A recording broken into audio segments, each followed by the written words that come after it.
5, 4, 3.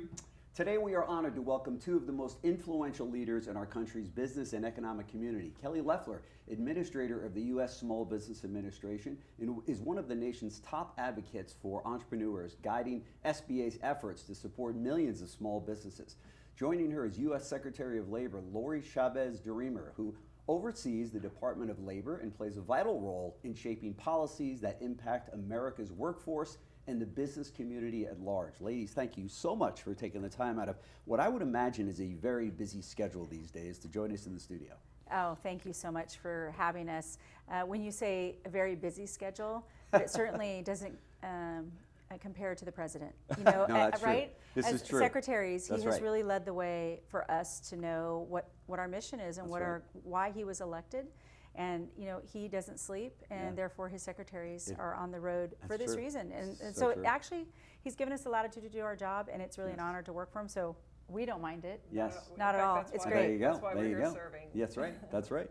And it is amazing. You know, he's a man in his 70s. I'm in my 60s, and he's so inspirational because sometimes when I'm like, it's 4 o'clock, maybe I'm about to throw the towel in. This guy's jetting off someplace to Somewhere give else. either a dinner or a talk or whatever. Then you see him live the next morning at 8 o'clock. I don't know how the guy He does wants it. to keep talking to the American people. I think that's, he's always like, wait a minute, this is something Yes. they would care about. The transparency he shares right. with us in the cabinet That's right. meetings No question. is true every single day. Yeah.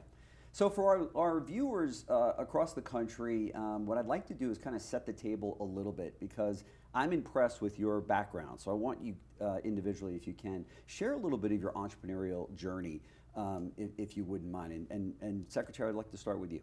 Well, thanks. Tell us a little bit about yourself You and your know, background. I grew up in, you know, the Central Valley of California, farm kids. Met my husband there in high school, and we've been together almost 35 Wow, years. that's great. Yeah. Congratulations. Thank you. After first to go to college, graduate with okay. with a degree, and then we got married. And I put my husband through medical school. So when Okay. I think about really our start, it was supporting each other Sure. in this way. But Literally. supporting each other. literally Yeah. supporting each other. And then I had the opportunity to be a stay-at-home mom and raise twin girls. Oh, And then wow. we started a business. So really Okay. on the small business side of it, you know, my husband's an anesthesiologist. We Okay. started an anesthesia company.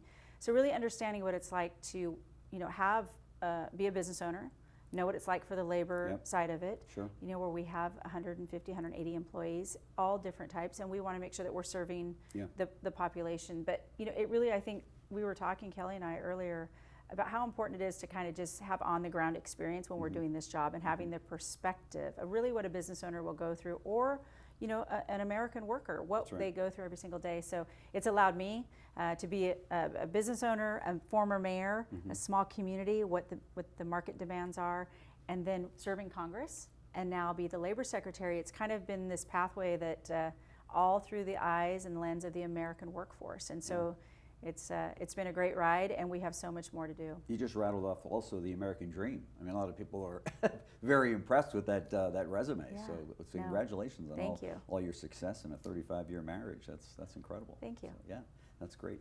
And how about you, Administrator Loeffler? Yeah, Jim, look, the American dream is real and it's out there, and that's what we're fighting for. That's what President Trump is doing when he says put America first, so Yeah. that more people can realize the American dream. I'm a product of that. I too am the first in my family to graduate from college, and Wow. grew up Yeah. working on what is now a 5-generation family farm. My father started a small trucking company the year I was born. That gave me a thirst for being in business, for seeing what I could achieve. I went on to start and help grow small businesses into big businesses. I bought and sold companies. I've started them. And what I have seen, the common thread in everything I've done is what makes America exceptional is free enterprise, freedom, the access to capital that we have. So to serve as the SBA administrator is such an honor, because a lot of people talk about my success in terms of Wall Street and some of the other things that I've done in my private sector life, but it's really about where I came from, growing up on that farm, not knowing if the government knew or cared about our plight, and fighting for those 36 million small business owners who create 2 out of every 3 new jobs. That is my heart and my passion, and that's what we're advancing in the Trump administration, to put America first. That's great. I think that's the key, is that you're not these government demagogues that will come in and just not understand small business from your perspective. I think that's probably the key to success. We've right? been through the Yeah. ups and downs, Yeah. As has the president, and frankly the entire cabinet. Yeah. And that's what's so Yeah. unique about Yeah, our no cabinet. question It's about really it. like a management team, Yeah. as opposed to a cabinet where we're all collaborating and looking Sure. at ways to break down the barriers and to work better, and to respect the private sector, not right. Yep. put the private sector subject to what we want that to be. That's So. right. Yeah, That's one right. of the things the president asked when he nominated me to be the labor secretary was, how would you bring business and labor together? You know, that was the president did a wonderful job. We know that when he was talking to the American people during the campaign, you know, union support was massive for him Yeah. on the Republican side, which traditionally maybe hadn't been. Right. I was supported by unions throughout, but also we want to grow the American pie, the Right. economy, so that everybody has the opportunity. And the president has been very clear. We want every American who can be working to be working, and we want every business owner to have the flexibility and the streamlined capability to grow their businesses. And that's Right. the message that we imparted today to those young students was invest in yourself, Yeah. bet on yourself as your own. If you're going to invest on any horse or bet on any horse, it should be you. That's right. And I think that Yeah. you know, if we can exemplify that, I think Yeah. that's key. Yeah, it's a great message, no question. So let's jump into that. The recent memo of understanding. What does it do, and why is it important to invest in workforce development for small businesses? Well, we came to this together as an understanding about what piece of the pie or part of the equation do I offer, and that's the labor force. And you know, I know Kelly will talk about, you know, the business side of it and understanding oftentimes what are the economic pressures for a small business owner. And if we could come together through this MOU and share data points, letting her know that here's the workforce training investments that the Department of Labor can make. What are you exactly needing for your businesses, and vice versa. She'll teach us, you know, oftentimes a business owner, you know, what are the investments, what are the business write-offs, what are the loan terms that somebody can do, and then what does the American workforce need to look like for them. So we're sharing those data points so we can grow this workforce and have the workforce investment training grants go out to our respective states together, and we can only do that if we talk. Okay, okay. And I understand from some of the people I've spoken to that this is a bridge that hasn't been built in the past, right? I mean, is this something relatively new? That's right. I mean, Yeah. we've seen it firsthand as we've gone out, whether we're talking to large or small businesses, manufacturers, businesses of all type. Perhaps because the president has been so good at solving for inflation, starting to get interest rates down, deregulating, fair trade. Yep. What's left is the need for a skilled workforce, and we've seen it firsthand in the businesses that we've run.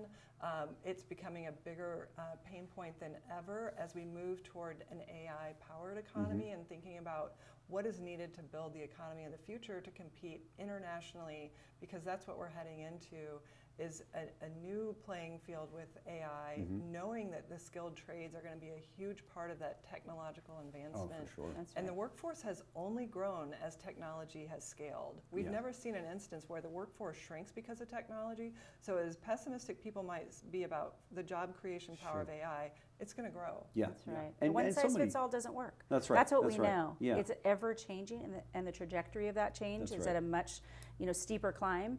And so that's what we're saying is, you know, we have the workforce of yesterday. We want to upskill them, reskill them, so they can make just maybe a quarter turn, Sure. make a change, stay in their communities. For the new workforce, Department of Labor, we're identifying what are the new jobs of the future, what do they look like, and how are our, you know, next generation of workers proficient and literate in AI Yeah. to assist them, and then teach our business owners how that applies to their workforce Sure, as well. sure. I agree with you. I think there's been a lot of concern out there.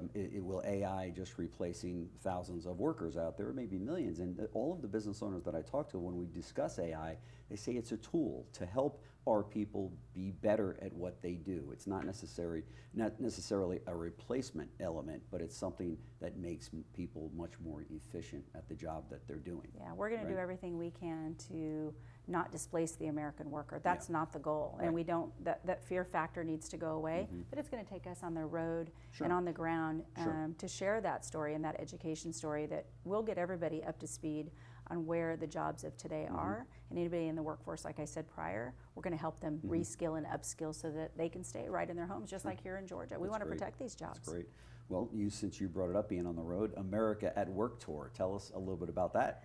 Well, it was important to me. I kind of said it, you think about you're taking on this role, and we're in the new agency, and I said to my team, and I think I said it publicly, when you say something publicly, you do it. And I said, I'm going to get on the road and I'm going to visit all 50 states. I want to know what the American worker's concerned with and talking about. So we kicked it off, and then I mentioned I would do it by the end of the year. So that's just why we're on the tour. Wow. After after the confirmation process, we started on that. I think believed we started in April, and we should be done by the first week of December, all 50 states. Fantastic. It doesn't do any good to talk to the 50 states in the 4 years. We want to know right now, up front, what were the issues, and then with the president's conversations on, like I said, trade and tariffs and leveling the playing field, and then the investments. They need that workforce now. So now we're working with our technical schools, our community colleges.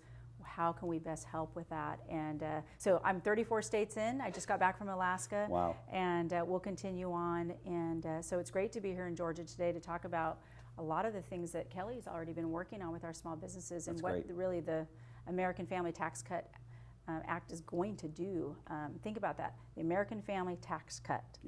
That's what we're focused on, protecting jobs, keeping more money in their own pockets, and that's what this bill has done, and we're here to share that story. That's fantastic. Did your husband of 35 years know your schedule before he was on board with this whole thing? No, I don't think any spouse 50 states in 4 months. Of the cabinet, but all of the cabinet members are doing that. That's what's so great. Wow. Secretary McMahon is on the road. That's great. Kelly's on the road for manufacturing. I know. Unbelievable. That all matters, and so you're seeing it across the board, and we're crisscrossing, but oftentimes we get to travel together. Yeah, that's fantastic. That's great. Let's talk about the SBA Made in America Manufacturing Tour. You guys, since you're on tours and we're on this topic right now, what's the president's agenda here, and what's your agenda? What do you want to get accomplished here? Yeah, this is about Made in America, and to get the message out, to learn from our manufacturers, of which 98% are small businesses in America.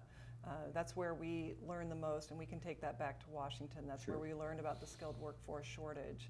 And I've crossed 40 state lines so far, 26 unique states, walking factory floors, talking to trade schools, like we were at Gwinnett Technical College this morning, making sure that we are doing everything we can to share information across the administration to deliver that skilled workforce at the local level. But not just that, for small businesses. On the manufacturing side, what we need to do is provide access to capital, because we can have Made in America if we can make our factories in America. And that is the result of that is the SBA pushing to get a $10 million limitation on loans as opposed to the $5 million that is the current cap. So we're pushing toward that, and then we've also announced a new manufacturer access to revolving credit, which gives manufacturers $5 million in a revolving credit on very flexible bank terms to get access to that working capital that they need to hire to invest and grow. And so this is President Trump's top priority, is when he puts America first, he believes in the American industry, he believes in the American worker, and he is making sure that we are clearing the way to build here and that we can grow and lose those dependencies on foreign governments that may not be friendly to us. And we shouldn't have our pharmaceutical and our food and our defense and our aerospace supply chains outside the country.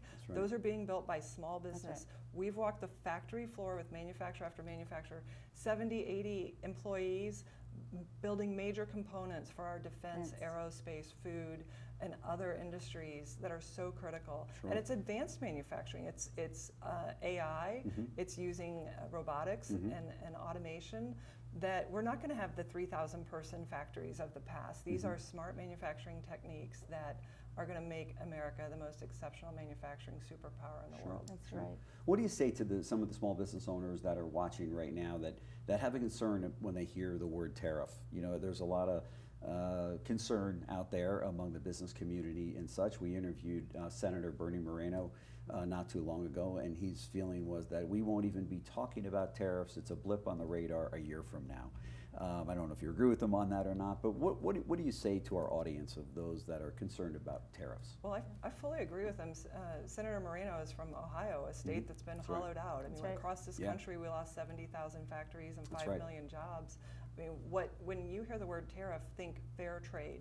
Think about the businesses that we're shut out from exporting into foreign markets, not just because of monetary trade barriers, tariffs, but because of non-monetary barriers, where EU or Asia simply said, we are not going to allow the U.S. to produce into our markets, but we are going to sell into theirs. It's unfair to our markets. That's right. It's time to re-level the playing field. President Trump knows that, and he's been the only president with the courage to stand up to our allies and adversaries alike and draw the line. That's right. And we've seen it on the ground. So talking to the business owners, whether they're large or small, we've seen major companies who are, investing. The commitments up to $15 trillion back into the United States, where we're seeing those manufacturing steel come. I've been with the president in Pennsylvania. I have been out west. I have seen the semiconductor growth, where you see 37 cranes building in Arizona. Or, it's unheard of. And what we need is the trades. We need the welders. We need the construction. We need the machinists. We need our laborers. Again, in Alaska. They're building, the Alaska LNG pipelines. Drill, baby, drill is real. We need that for Alaska. And so that's what you're seeing with the president is the investments are here. He's leveled the playing field. Whether it's a blip or not, what we're trying to do then on the other side of that, again, is that American family tax cut. Real wages are up, consumer confidence is up, hourly wages are up, and so we're seeing that outpace inflation. It is taking some time, but that's because the expansion of Pell Grants was in this bill, so that we're going to earn while you learn. People will get to keep more of their hard-earned dollars. Here in Georgia, to think that across the country, but a little over $10,000 more in a family of four's pocket annually, that is a big deal for them to determine where they're going to spend it, whether it's health care, child care. And so we're going to see those expansions happen so we can help ease that time of where it was uncertainty. Now it's all coming together, and that's really been at the direction of this president is build here in America, do everything you can, get out on the ground and make sure that people can live that American dream. And as you know, we also cover the auto industry under CBT News, and we're now seeing these auto manufacturers really focusing on how do we get a plant built here in the U.S. like so many other foreign nameplates have between Nissan, Kia, Hyundai, Mercedes-Benz, you name it. I think almost every foreign nameplate has got a factory here. They're not building all of them here, but it looks like they're going to be. They will be soon. And those companies out there that don't have a plant have got one on the drawing board now because of that. Well, and I think that's why within the small business sector, which is 99% of all businesses, the most optimistic segment is the manufacturing segment. And look, small business optimism is above its 52-year average right now, 6-month high. That's great. But manufacturing sees this light at the end of the tunnel where they had been buried by regulations and high taxes and uncertainty. Now they know that the money is coming in, the labor is going to be there, and we're going to make sure that we bring all the resources of the Trump administration to bear. And to add to that, you see EPA on the ground as well for deregulation, because that's important. We need to make sure that our local communities, our state legislatures are thinking that same way, telling that story to protect their American business, that deregulation is helpful. It doesn't make any common sense to want to invest here in America and then so over-regulate that they cannot do business. And that's what all of the secretaries are talking about as well, is how can we deregulate? I know Kelly's doing it at SBA. For the Department of Labor, we've had 63 deregulatory actions in the first 6 months. And that's at the direction of the president. For every new rule, get rid of 10. Because it doesn't make common sense if we're really trying to grow. And so we want to be, I always say this, we don't want to be adversaries to our business owners and our American workers. We want to be allies. And how can we best serve the American people? And that's to understand this plight of deregulation. That's great. That's great. For the people, about 30% of the viewers that tune into our platform are those that are on the sideline. Maybe they're working, they know that they've got a retirement coming up, or they've put together a nest egg to open up their own small business, and it's the American dream, right? But they're not sure of times right now. Is now a good time to open up a small business? Oh, I think absolutely. Again, because of the SBN allies, understanding that the government for the very first time, and certainly from the last administration, this president is the president of the American worker, the American business owner. We understand it. We want them to invest in their local communities. Again, I was a former mayor. I used to love to do ribbon cuttings. Why? And people would say, oh, well, why? It's just a ribbon cutting. Well, you know what? It was a husband and a wife, just like you and your wife. You opened up this business, just like we have done it. They've put all their heart and soul That's right. into the local place that they Yeah. wanted to raise their families, where they felt safe, where That's they right. felt comfortable, and now they cut that ribbon to say, we're open for business for you all. That's right. That's what I care about. That's what Kelly cares Yeah. about.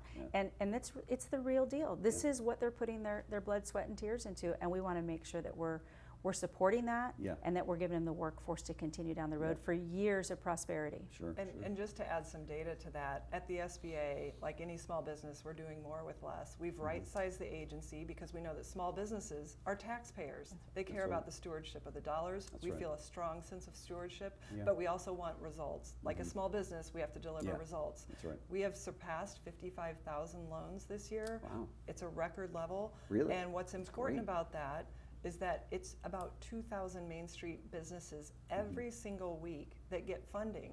Oh my So gosh. amid the interest rate challenges we had, Yeah. while they are starting down. to come down now, thankfully. At that's the right. direction of the president. That's right. We should That's right. make sure that we I understand think that that's Yeah. a third leg of the stool. Yeah. That's right. I think Powell finally got it. I think That's so. right. Well, and they need access to capital, but it has Yeah. to be affordable or it's going to crowd out the ability That's to right. hire and invest. That's Yeah. right. That's right. Yeah.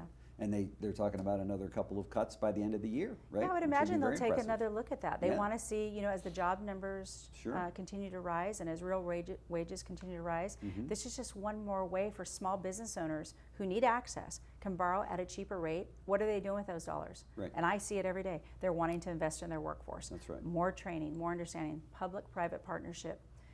The Department of Labor has registered over 183,000 new apprentices since the president took Mm-hmm. office. His executive order said, I want 1 million active apprentices. Mm-hmm. We want that pipeline full. 1,800 new programs have come online. Oh my gosh. Yes, I mean, Wow. it's massive because Yeah, it's everybody fantastic. understands that if we can, public and private can partner together, Yeah. we can build the greatest economy in the world, and then the United States is dominant in all aspects, and that's, again, what this administration is aiming for. That's fantastic. I appreciate all the time you've given us, but just a few more minutes I want to spend on some of the benefits that came out of the big, beautiful bill that Trump got passed so successfully. Let's touch on some of those. I mean, there are a lot of them that are small businesses maybe aren't aware of the things in there. Talk to us a little bit about that, the expanded tax credits and stronger incentives. I mean, reduced on tips and overtime pay and things like that. But I'm just mentioned a few of them. But there are so many out there, right, that are in that bill that Yeah. business owners need to be aware of. Yeah, and for Kelly to talk about, a lot of, for businesses, whether they have their full write-offs and understanding the 199A and Yeah. all of those things matter to the, the business structure when somebody's coming online. For my portion of it, I really stay focused on the no tax on tips. Mm-hmm. I've talked, if you go to Myrtle Beach and talk to the service industry, that matters to them. Sure. They want to keep their hard-earned dollars. No tax on overtime. I hear it a lot from law Right. enforcement. I hear it a Yeah. lot from manufacturers who are saying, hey, we want the opportunity Yeah. to do that. As we make our way through the rules and regulatory framework of that, Mm-hmm. we'll be listening to our businesses on the ground to give us that feedback so that it's a good policy for the next 50 years. Sure. That's really that we see from the president. Listen, we're getting ready to celebrate 250-year anniversary. Mm-hmm.